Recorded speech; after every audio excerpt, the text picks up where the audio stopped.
Tonight, as we come on the air, the state of bracing for impact just hours away. Authorities are calling this a life-threatening storm about to slam into the Gulf. New Orleans and the levees will be tested. Mandatory evacuations tonight. Rob Marciano is live with the track and when this makes landfall. Also tonight, President Trump's labor secretary is out.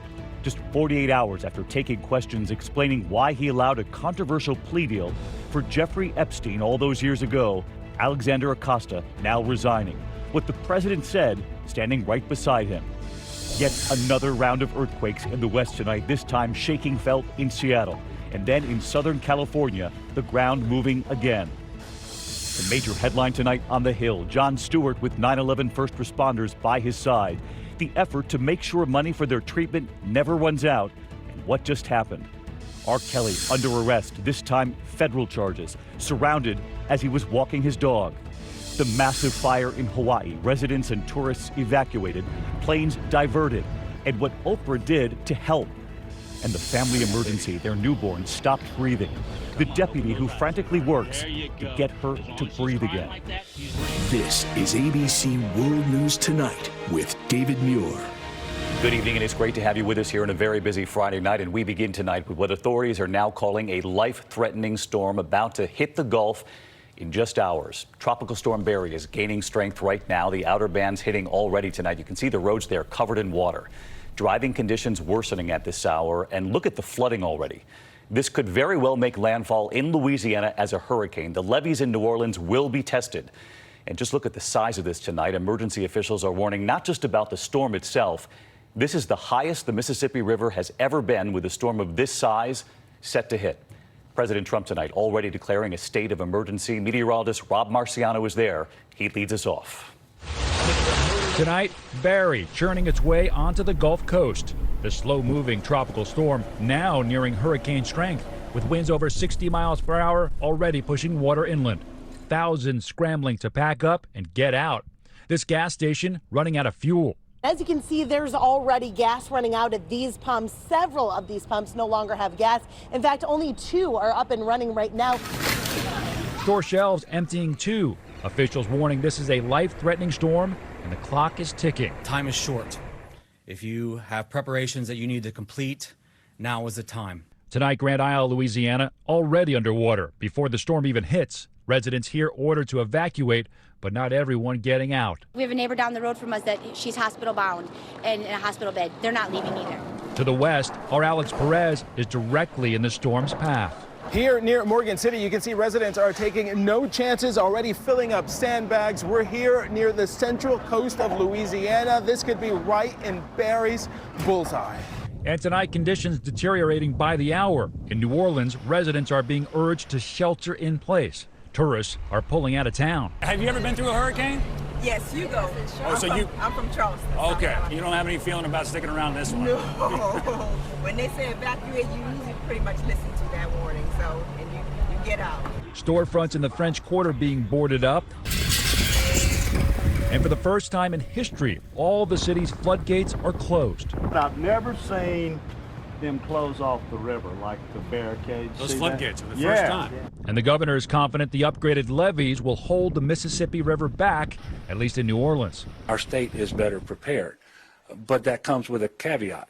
You never know what Mother Nature is going to serve until she has served it. That is for sure. So let's get right to Rob tonight, who has the new timing and the track of this storm set to make landfall overnight. Rob? That's right, David. And we've been hitting wet with heavy rain squalls all day. You can see the water here in Lake Ponch is rough and it is rising. The center of this storm now only 50 miles off the coastline. Here it is on the satellite picture. And once again, the heaviest weather is down to the south, which means we'll get the heavy weather even well past landfall, which is expected to happen in the next 12 hours, likely as a hurricane, then just south of Morgan City, then getting into Lafayette by around lunchtime and then drifting northward. Now, the storm surge with this is going to be about 6 feet, the worst of which will be on the right or east side of that, as will the heaviest rainfall. So I'm worried about places like Baton Rouge, which could see over 2 feet of rain, places in Mississippi as well. And it's a slow mover, so it's going to be a weekend-long event across the southeast. David? We're thinking about everyone in the path of this, and Rob, thinking of you too. Keep the crew safe. In the meantime, we'll be watching your forecast this weekend. Now to the other major headline out of the White House tonight, just 48 hours after he took questions about that secret plea deal for Jeffrey Epstein years ago. Labor Secretary Alex Acosta is out tonight. Resigning today, President Trump was right there by his side, saying of his labor secretary, "I'm with him." ABC's Kira Phillips was at the White House as this played out. He tried to defend his reputation, but today, Alexander Acosta stood next to President Trump, who announced his labor secretary was stepping down. This was him, not me, because I'm with him. He's a tremendous talent. He's a Hispanic man. He went to Harvard, a great student. Acosta under fire since the recent arrest of wealthy financier Jeffrey Epstein on child sex trafficking charges. When Acosta was U.S. Attorney in Florida 12 years ago, dozens of young women accused Epstein of abusing them. But Acosta gave the multimillionaire a plea deal that sent him to county jail for just 13 months. He was even allowed to go to work 6 days a week. In a lengthy news conference, Acosta insisted state prosecutors would have let Epstein go free. We did what we did because we wanted to see Epstein go to jail. He needed to go to jail. But the former state prosecutor called Acosta's version of events completely wrong. And sources tell us the news conference didn't go over well in the White House. Less than 48 hours later, Acosta resigns. It would be selfish for me to stay in this position and continue talking about a case that's 12 years old. President Trump praised Acosta as a great labor secretary and said he's no fan of Epstein. But it wasn't always that way. In 2002, Trump called Epstein a terrific guy, adding, "It is even said that he likes beautiful women as much as I do, and many of them are on the younger side." Did you have any suspicions that he was molesting young women, No, I had underage no women? idea. I had no idea. I haven't spoken to him in many, many years. I didn't want anything to do with him. Kira Phillips asking the president that question today. She's with us live tonight at the White House. And Kira, this resignation today, this means there are now 7 cabinet-level officials serving in an acting capacity. There's been record turnover in this administration, making news again tonight. That's exactly right, David. It's unprecedented. At least 25 senior administration officials have left this White House in just the first 2.5 years.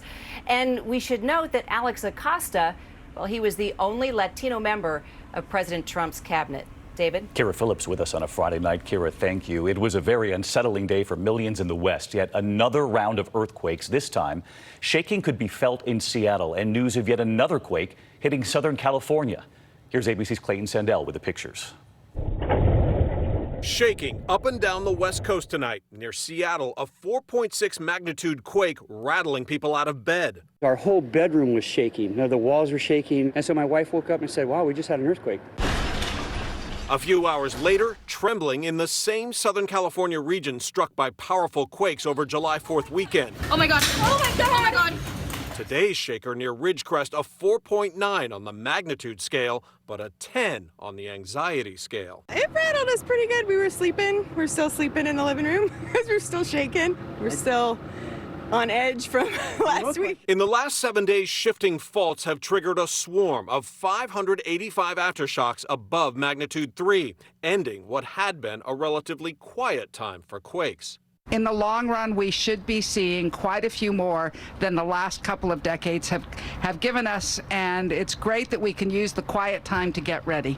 There were no injuries and no major damage from today's quakes, but this recent swarm has experts worried about what might be coming next, and they're warning people to prepare. David? Clayton, thank you. Singer R. Kelly is under arrest tonight, surrounded while walking his dog. This time, he's behind bars on federal charges. Authorities arresting him on federal sex crimes charges in Chicago and New York. What he's accused of now, and here's ABC's Lindsay Davis. The man known for the chart-topping song I Believe I Can Fly is back behind bars tonight. The embattled R&B singer R. Kelly was picked up in Chicago on 2 separate federal indictments. One is a 5-count indictment out of New York, charging the singer with racketeering, alleging he was the leader of an enterprise made up of individuals who would recruit women and girls to engage in illegal sexual activity with Kelly, arranging for them to travel to concerts throughout the United States. According to the indictment, as alleged, he's a predator.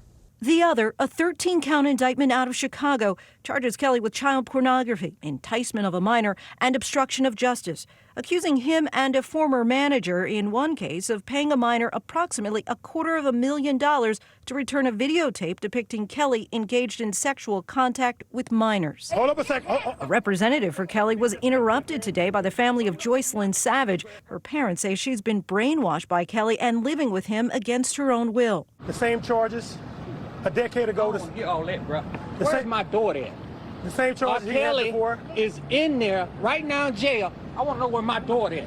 This latest arrest comes nearly 5 months after the 52-year-old was released on bail for more than a dozen sexual abuse charges brought shortly after the explosive Lifetime docuseries Surviving R. Kelly. The series profiled multiple women accusing the singer of abusive behavior and sexual misconduct. Kelly has long denied all accusations of sexual misconduct and claimed his innocence in March on CBS This Morning. I didn't do this stuff. This is not me. I'm fighting for my life. Kelly's attorney maintains these cases are all old allegations, and he says that he hasn't seen any new evidence against his client. The singer is expected to remain in Chicago until authorities seek to have him extradited here to New York. He'll spend the weekend in federal lockup. David. All right, Lindsay Davis with us tonight. Lindsay, thank you. President Trump was asked today about this sweeping immigration crackdown he has planned for this weekend.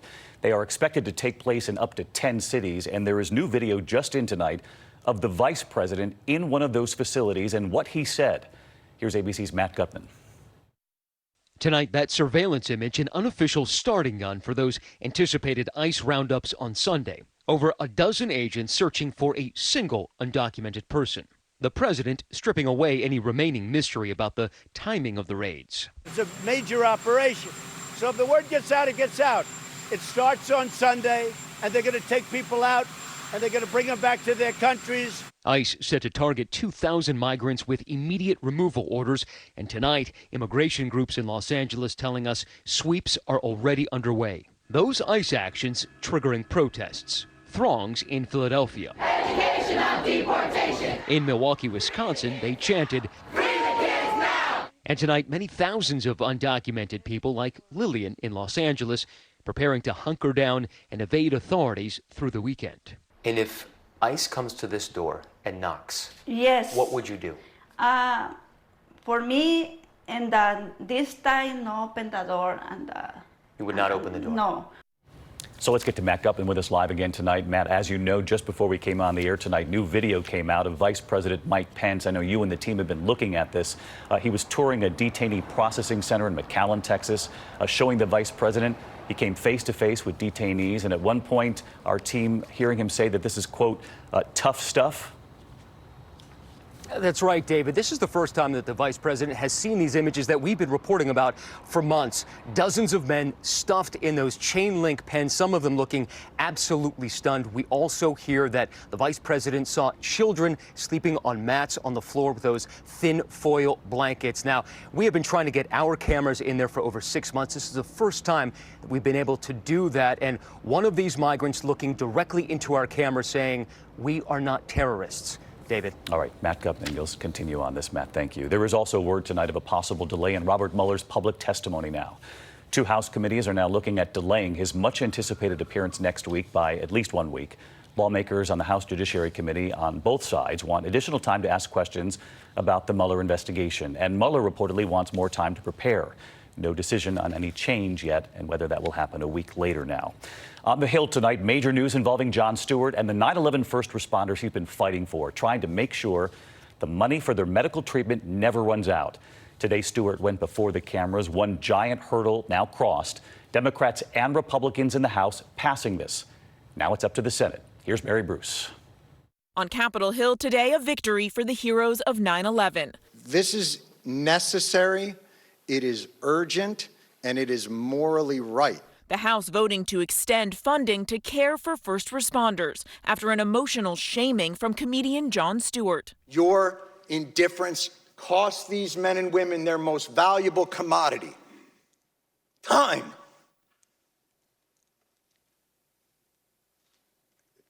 It's the one thing they're running out of. At his side, Detective Luis Alvarez, who spent 3 months searching through the toxic rubble at Ground Zero. You all said you would never forget. Well, I'm here to make sure